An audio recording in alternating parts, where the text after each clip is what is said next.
Time, जिसे हम ऐसे समझते हैं जैसे ये कोई दी गई चीज है जो बहुत सीमित और लिमिटेड है, जिसका उपयोग और दुरुपयोग दोनों ही कंडीशंस में हम इसे वापस नहीं पा सकते, जिस कारण ये हमें हमेशा कम लगता है और इसे ज्यादा पाने की हम लगातार इच्छा रखते हैं। ये टाइम बिना रुके निरंतर भूत से वर्तमान और भविष्य की दिशा में चलता रहता है, जिसे पीछे देखने पर उदासी और अफसोस को बढ़ावा देता है और आगे देखने पर वो उम्मीद, डर और अनिश्चितता को बढ़ावा देता है। हम में से अधिकतर समय की एक अलग ही अवधारणा बना चुके हैं जो अनुभव से ज्यादा कैलकुलेशन और गणनाओं पर आधारित है, जिसे हम घड़ियों और कैलेंडर से अनुमान लगाते आए हैं। वो घड़ियां जो इंसानों ने बनाई है पृथ्वी पर सूरज की रोशनी के एक चक्र के आधार पर, और वो कैलेंडर्स जो ग्रहों और तारों की चाल पर आधारित है पृथ्वी के नजरिए से। कहने का मतलब यह है कि आपका ये घड़ियों और कैलेंडर वाला समय सिर्फ पृथ्वी के वातावरण तक ही सीमित है, क्योंकि स्पेस में जाने के बाद आपका ये दिन रात वाला कॉन्सेप्ट यहीं खत्म हो जाता है। साथ ही ये घड़ियां और कैलेंडर्स भी। भौतिकवादी लोग इस दुनिया को 3 डायमेंशंस में समझकर समय को 4th डायमेंशन में कंसिडर करते हैं, जिसमें न्यूटन मानते थे कि टाइम एब्सोल्यूट यानी इंडिपेंडेंट है, जो निरंतर एक कांस्टेंट रेट से चलता है बाहरी चीजों से प्रभावित हुए बिना। वहीं आइंस्टाइन के अनुसार टाइम रिलेटिव है, जो स्पेस से जुड़कर एक इंटरकनेक्टेड स्पेस टाइम फैब्रिक बनाता है, जिसे ग्रेविटेशनल फील्ड और रिलेटिव वेलोसिटी प्रभावित करती है। आसान भाषा में कहें तो जब कोई ऑब्जेक्ट किसी दूसरे ऑब्जेक्ट की तुलना में ज़्यादा ग्रेविटी वाले इलाके में या ज़्यादा वेलोसिटी में ट्रेवल कर रहा हो, तब उस ऑब्जेक्ट के लिए वहाँ का समय तुलनात्मक रूप से धीरे होगा, जिसे टाइम डायलेशन कहते हैं।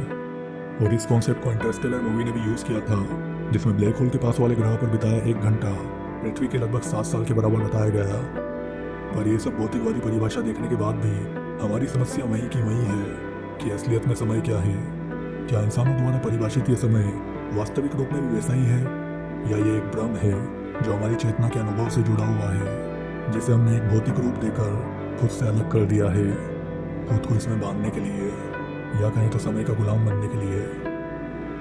वास्तविक रूप में समय एक परसेप्शन या कहीं तो एक अनुभूति और एहसास है, जो हमारी चेतना के सोचने और अनुभव करने की प्रक्रिया का परिणाम है, जिसका कोई अलग अस्तित्व नहीं है, लेकिन हमारी चेतना के अस्तित्व की वजह से उसका अस्तित्व है। वो चेतना जो कल्पनाओं को सोच रही है, ध्यान देकर एक दिशा में विकसित कर रही है, जिसके प्रोसेस को जोड़ने वाली रिदम, लय और फ्रीक्वेंसी टाइम है। कहने का मतलब यह है कि समय कोई बाहरी फोर्स या ब्रह्मांड की कोई अलग शक्ति नहीं है जो सब चीज़ों को कंट्रोल में रखती है, बल्कि हमारी कॉन्शियसनेस और चेतना के भाव का ही साइड इफेक्ट है, जो कल्पनाओं, घटनाओं की प्रगति और विकसितता को दिशा दे रही है। इसे एक फिल्म की तरह समझे, जिस तरह फिल्म की अलग अलग फ्रेम्स एक सीक्वेंस में बदलकर उसके चलने का इल्यूजन बनाती है, उसी तरह हमारी कॉन्शियसनेस भी कल्पनाओं की अलग अलग फ्रेम्स को प्रोजेक्ट कर रही है, लेकिन वो कल्पनाओं की फ्रेम टाइम नहीं है, टाइम उनके शिफ्ट होने और बदलने की प्रोसेस में पैदा हुआ भ्रम है। इसे हम 3 कैटेगरी में बांट कर समझ सकते हैं।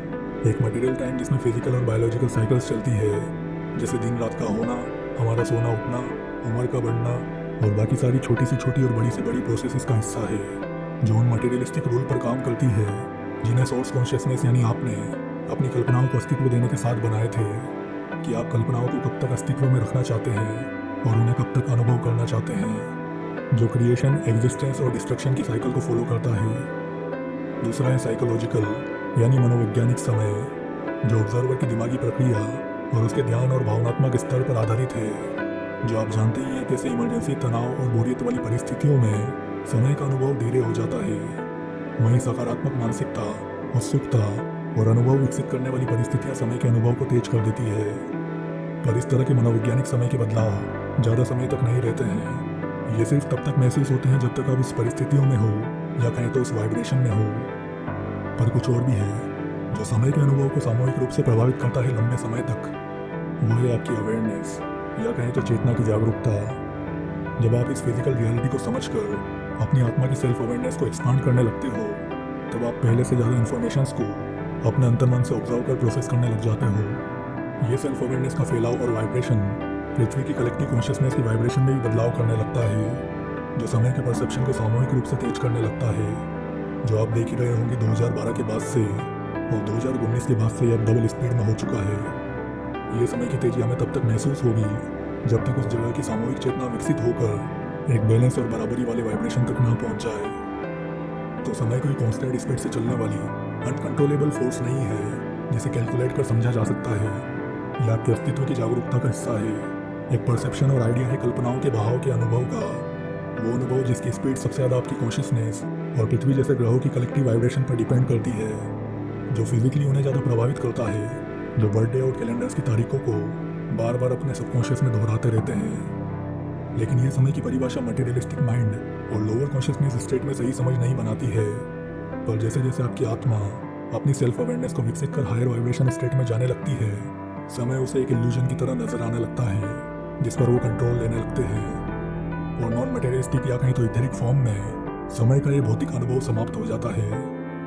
आसान शब्दों में कहें तो आपकी आत्मा समय से अप्रभावित रहती है।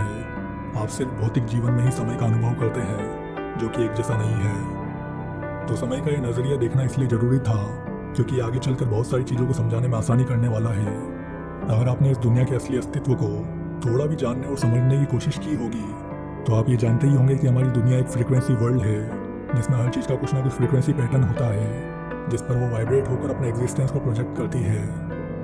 उसी तरह टाइम का भी अपना एक फ्रीक्वेंसी फुटप्रिंट है जो उस जगह की फ्रीक्वेंसीज को फ्रेम और इवेंट के साथ बदलता रहता है, जिसके आधार पर ही टाइम ट्रेवल किया जाता है, जिसे जानेंगे दूसरी वीडियोस में। वीडियो अच्छी लगे तो लाइक और शेयर करें ताकि इन्फॉर्मेशन की विजिबिलिटी और लोगों तक बढ़ सके, और अपडेटेड कनेक्टेड रहने के लिए डिस्क्रिप्शन में दिए चैनल्स को सब्सक्राइब कर लें।